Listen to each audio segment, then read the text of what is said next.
Hello friends, welcome back to our channel. আজকে আমি তোমাদের বানিয়ে দেখাবো কাঁচা টমেটো দিয়ে আলু ডিমের একটা অসাধারণ রেসিপিটা বানানো খুবই সহজ কিন্তু খেতে অসাধারণ হয়। তো দেখো, এখানে আমি নিয়ে নিয়েছি 4টে কাঁচা ডিম, 4টে টমেটো আর নিয়েছি 5টা মিডিয়াম সাইজের আলু টমেটোটা আমি কেটে নিয়েছি। একটা টমেটো আমি 6 টুকরো করে কেটেছি আর আলুটাও আমি 6 টুকরো করে কেটে নিয়েছি। তো বন্ধুরা, ভিডিওটা স্কিপ না করে পুরো ভিডিওটা দেখার অনুরোধ রইল। আশা করছি তোমাদের ভিডিওটা খুবই ভালো লাগবে। তো এখানে রেসিপিটা বানানোর জন্য আমি মশলা করে নেব। নিয়েছি শুকনো লঙ্কা, কয়েক কলি রসুন, হাফ চামচ গোটা ধনে, হাফ চামচ গোটা জিরে। এখন এটা আমি বেটে নেব। এদিকে গ্যাস অন করে গ্যাসে আমি কড়াই বসিয়ে দিলাম। কড়াইটা গরম হতে হতে এদিকে আমি ডিমগুলো ফাটিয়ে একটা বাটিতে নিয়ে নেব।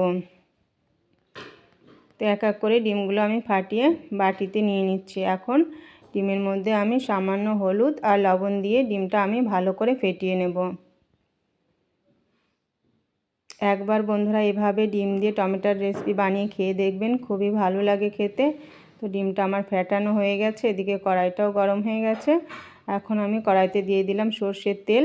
তেলটা গরম হয়ে গেলে আমি ফেটিয়ে রাখা ডিমটা দিয়ে দেব।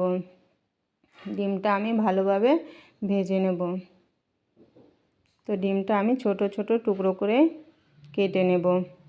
এভাবে খুন্তি দিয়ে আমি ডিমগুলোকে ছোট ছোট টুকরো করে নেব। আর ডিমটা একটু আমি ভালো করে লাল লাল করে ভাজবো, যাতে ডিমের একটা সুন্দর গন্ধ বেরোয়। তো দেখো, ডিমটা আমার ভাজা হয়ে গেছে। এখন একটা প্লেটে আমি নামিয়ে নেব। আর ওই কড়াইতে আমি দিয়ে দেব আর একটু সর্ষের তেল। আর ওই তেলে আমি কেটে রাখা আলুগুলো দিয়ে দেব। আলুটা দিয়ে আমি সামান্য হলুদ দিয়ে আলুটাকে আমি ভেজে নেব। তো আলুটা একটু লাল লাল করে আমি ভেজে নেব।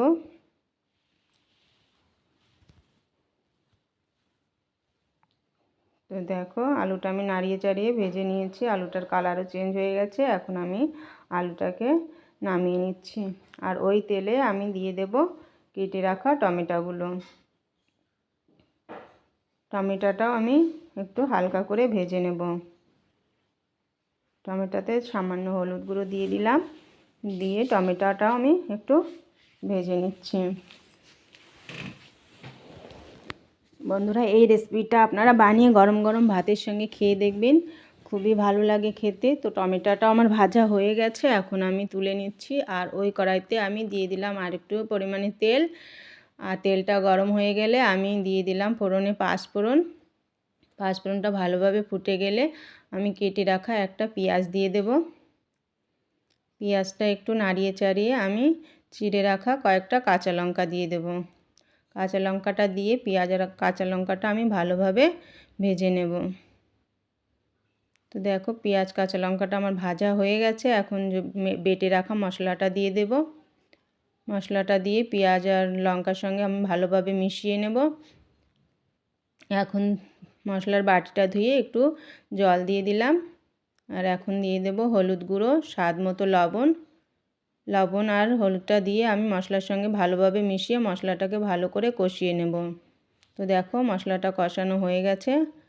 এখন আমি ভেজে রাখা আলুগুলো দিয়ে দেব। আলুটা দিয়ে ভালোভাবে মশলার সঙ্গে আর একটু কষিয়ে নেব। তো বন্ধুরা, তোমরা যদি এখনও আমার চ্যানেলটিকে সাবস্ক্রাইব না করে থাকো তো তোমাদের অনুরোধ রইল, প্লিজ আমার চ্যানেলটিকে সাবস্ক্রাইব করে দিও। তো আলুটা কষানো হয়ে গেছে। এখন পরিমাণ মতো জল দিয়ে আমি জলটা ফোটার জন্য কিছুক্ষণ ঢাকা দিয়ে রেখেছিলাম। তো দেখো, জলটা খুব সুন্দরভাবে ফুটে গেছে। এখন আমি ভেজে রাখা টমেটোগুলো দিয়ে দেব।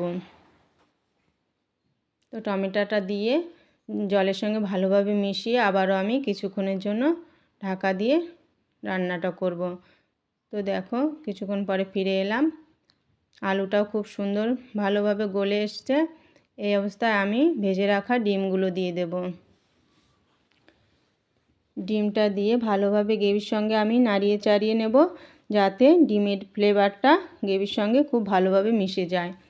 তো মেশানো হয়ে গেছে। আবারও আমি 5 মিনিট ঢাকা দিয়ে রান্নাটা করব। তো দেখো 5 মিনিট পরে আমি ফিরে এলাম।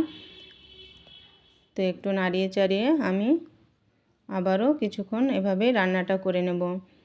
তো বন্ধুরা, টমেটো আলু ডিমের রেসিপিটা আমার কমপ্লিট হয়ে গেছে। কেমন হয়েছে কমেন্টে অবশ্যই জানিও। ভালো লাগলে একটা লাইক শেয়ার কমেন্ট করো। চ্যানেলে নতুন হলে প্লিজ চ্যানেলটিকে সাবস্ক্রাইব করে দিও। আর অবশ্যই একবার হলেও তোমরা এভাবে বাড়িতে ট্রাই করে দেখো, খুবই ভালো হয় খেতে। তো আজকের মতো এখানেই শেষ করছি।